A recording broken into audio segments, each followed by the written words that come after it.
I'm slightly embarrassed I have not finished this project because I feel like I've been doing this project for like the last 3 videos. But you all asked me for a tea blending video because I've just been sitting here emptying tea into jars for 2 months.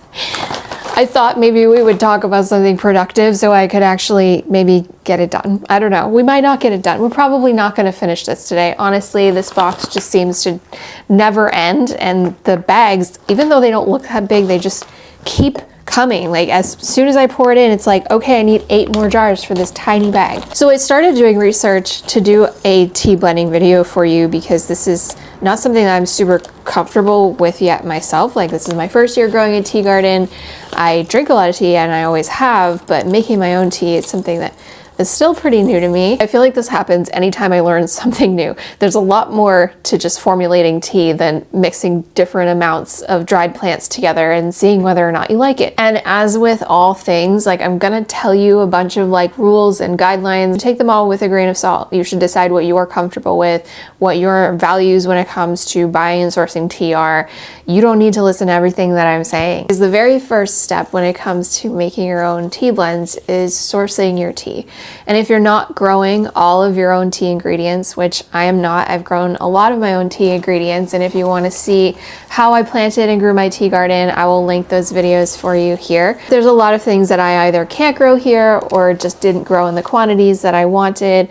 So we need to talk about where to get your herbs because in my opinion, it matters. So herb sourcing has a couple of different components to it that I think are really important to keep in mind. As with most things related to food type products, local is going to be best in terms of just potency and overall quality. And even honestly, the flavor will probably be better if you can get a plant locally, whether or not you grew it or somebody else. Maybe you have a source at a farmer's market that you like. Large scale commercial growers, they have some risks that you're not going to get when you're talking about like a local variety because it's harder to know if the potency is there, if the quality is there, what kind of quality measures are in place, if the workers are being treated ethically. You don't know how the herbs are being processed, but you also don't know, most importantly, in my opinion, how old those herbs are. So if you're going to get herbs from a commercial grower, I always recommend trying to see if you can reach out to their customer service department and see if they will tell you like the age of the herbs and the harvest date. So like Mountain Rose will give us the lot number, and I believe then we can kind of check in with them and see how old it is for each package. And then it also says the origin, which in this case is Indonesia, who it's distributed by, and if it is certified organic and by who. So that is a big reason why I pretty much only get my herbs from Mountain Rose Herbs, because I trust their quality. I think they're pretty transparent. This is not an ad, it's just what I've always used. I will link them down below. But first and foremost is just kind of getting your herbs, obviously. And that's where I recommend starting and just kind of questioning those sources, figuring out what the actual origin of them is before you kind of take the leap in investing in them. And then as far as tools go, you don't really need a whole lot, and most of what you need is probably stuff that you already have in your kitchen anyway. So don't feel like this is something where you need to make a huge investment of time or money in order to start blending your own teas. It really doesn't have to be a huge project. The one thing that you may not have in your kitchen already that I think is pretty important is a digital scale of some kind, just because we're going to be weighing things. We want to get the proportions right. And that's a big part of just being able to write down a recipe once you know that you like it, is knowing how much you used. And it can be really hard to measure herbs using just like a measuring cup or something like that, because they're all different sizes. Like these butterfly peas are pretty huge. But then you could have something else like lemon balm where it's really crushed up and ground up for you. And so the weight is going to be really different. Airtight containers, of course, are a really good thing to have on hand. I just used whatever glass mason jars I have. I did splurge on the wooden mason jar lids because I've been eyeing these forever, but you definitely don't need fancy lids. It just needs to be airtight. I think it's a good idea to have a notebook so you can kind of keep track of the blends that you've done and make tweaks that way, because I don't know about you, but my memory is terrible. Like there's no way I'm going to remember what percentage of what plant I used for the blends if I don't write it it down. Then it's helpful to just have a big mixing bowl and some kind of wooden mixing spoon. I think usually the recommendation is to use something like ceramic or glass, not metal, because sometimes metal can interact with things, but I don't know how much it really matters. So if you're not comfortable already with working in recipes in parts, that might be something that you want to familiarize yourself with, because it really helps to be able to scale things up and down. If you make a small batch of something that you really like, then you could make a much larger batch for yourself to save time, or you could even make a larger batch and portion it out as gifts. So when I say working in parts, that could be like 1 part butterfly pea, 2 parts lemon balm, 3 parts rose hips. But please write it all down, because you're not gonna remember. Like, you need to just write it all down as you're going. And before we actually start blending, once we have our herbs, there's kind of some best practices that you should follow. First of all, we wanna wash and dry our hands thoroughly, because that will decrease the chances of spoilage. If we're introducing moisture into the herbs, there's always a chance that they could kind of develop mold or something like that. So just make sure your hands are really clean and dry before you start handling them. You want to weigh your herbs one at a time. So that way, like, you don't want to add your 1 part butterfly pea and then pour the lemon balm on top of that, because if you over pour, it's going to be a lot harder to take things back out. And this is especially important if you're working in large batches, but even in smaller batches, kind of just adopting a very slow circular motion as you're stirring it, because this can kick up a lot of herb dust.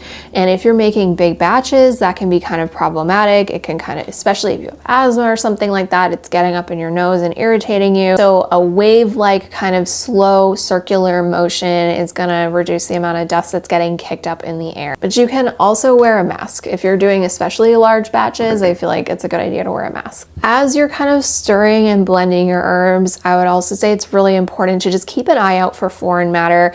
This is also a really important sign to look for in terms of quality herbs. Like, I almost never find foreign matter in my herbs from Mountain Rose Herbs, but if you get something like just off of Amazon where you don't really know the source or something like that, you're a lot more likely to encounter sticks and little pebbles and other debris.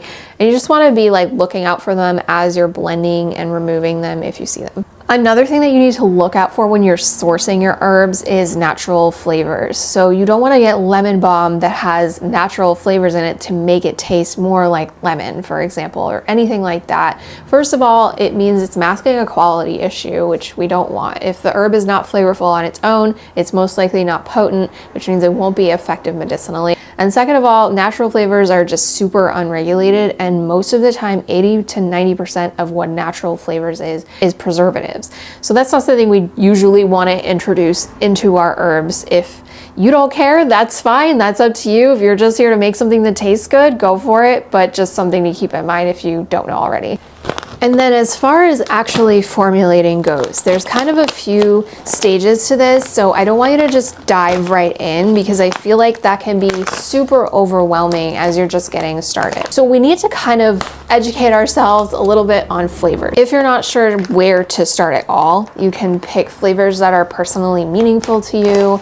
If you have memories of your grandmother's rose perfume, start there. It doesn't have to be any crazy scientific thing. I highly recommend tasting your herbs in isolation before you start blending them. So literally just make a tea, a little tiny cup of tea that is just the singular herb that you're considering experimenting with first. And either write down or just internally make some observations about whether it's bitter or sweet or astringent or salty. Is it numbing? Is it spicy?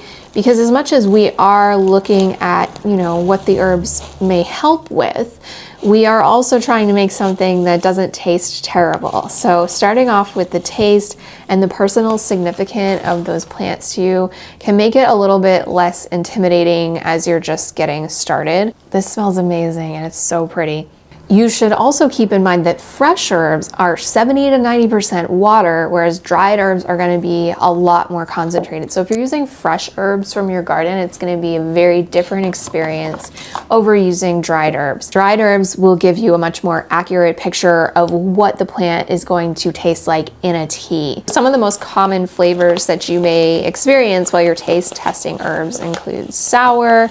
And sour is a really interesting one because plants typically go from sour to sweet naturally because they want to encourage the plant to be eaten when it is sweet, because that's when the seed is at its most ripe, so it's most likely to be able to reproduce. It typically comes from citric, ascorbic, malic, and oxalic acids, and mild concentrations are gonna help aid digestion, aid the absorption of nutrients generally.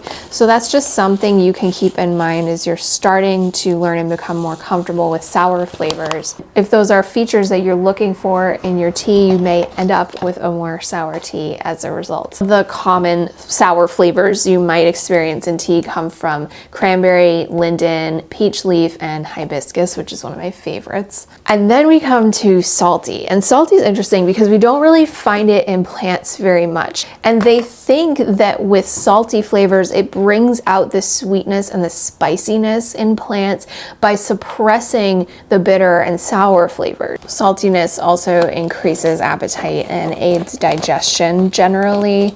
And it's not something we typically see in a lot of plants, but some of the plants that have that kind of saltiness are peppermint, parsley, chamomile, chickweed, sage, and thyme. I think one of the more common flavors that you'll observe as you're testing your teas is probably bitter. Plants typically produce a bitter flavor in a stress response or as a protective measure, and we typically perceive overly bitter flavors as meaning there's toxicity to the plant, so we tend to reject them. But bitter substances can actually stimulate digestion, the pancreas, the liver, to help us metabolize things more easily, supporting the skin and the lymphatic system. Some bitter herbs that you might experience are echinacea, yarrow, and turmeric. Of course, probably the most popular flavor that you'll experience is sweet, because our bodies perceive the taste of sweet as energy. A lot of the times our sweet plants are really high in vitamins, minerals, and antioxidants. And if you have a tea that's really bitter or sour, you can add sweet to kind of neutralize that a little bit. So now that we kind of have our framework, we can dive more into the nitty-gritty of actually creating formulations and blending things. And there's two kind of approaches to this. One I think you'll want to take earlier on in your blending journey, and then as you get more comfortable, you'll probably shift more over into this other more intuitive method.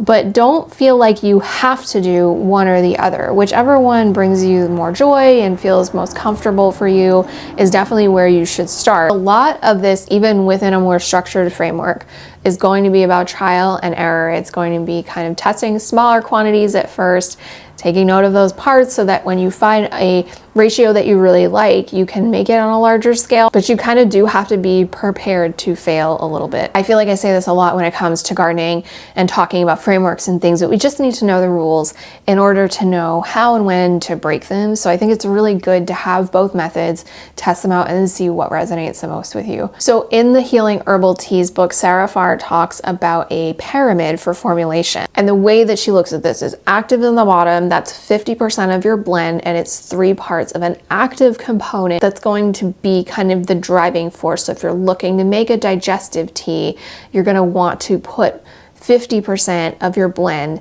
as the most active digestive component for your tea. And right above that on the pyramid, we have the supportive component, which should account for about 30% of your total blend, or 1 to 2 parts.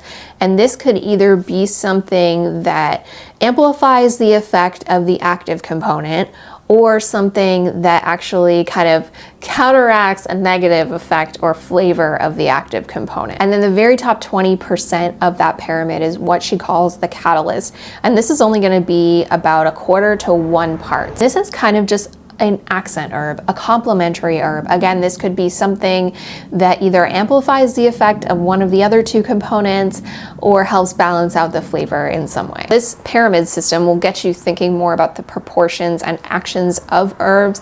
But again, that active component of your pyramid, it could just be something that personally resonates with you, like our rose example that I gave earlier, or it could be something where you're actually trying to solve for a specific issue that you want the tea blend to have an action for.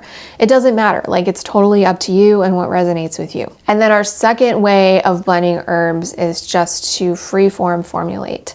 And this is exactly what it sounds like. You're just gonna take what you already know about how your herbs are interacting, muting, or accentuating each other and blend them more intuitively until you come up with something that tastes good and is effective. So I hope this video was helpful. I'm gonna link to Mountain Roads Herbs down below, as well as the book from Sarah Farr, Healing Herbal Teas, so that you can check that out. If you just want a written example, she's got tons more recipes in there to kind of give you a starting framework to go off of. Make sure you hit like and subscribe so you don't miss any future videos. Thanks for watching, and I'll see you next time.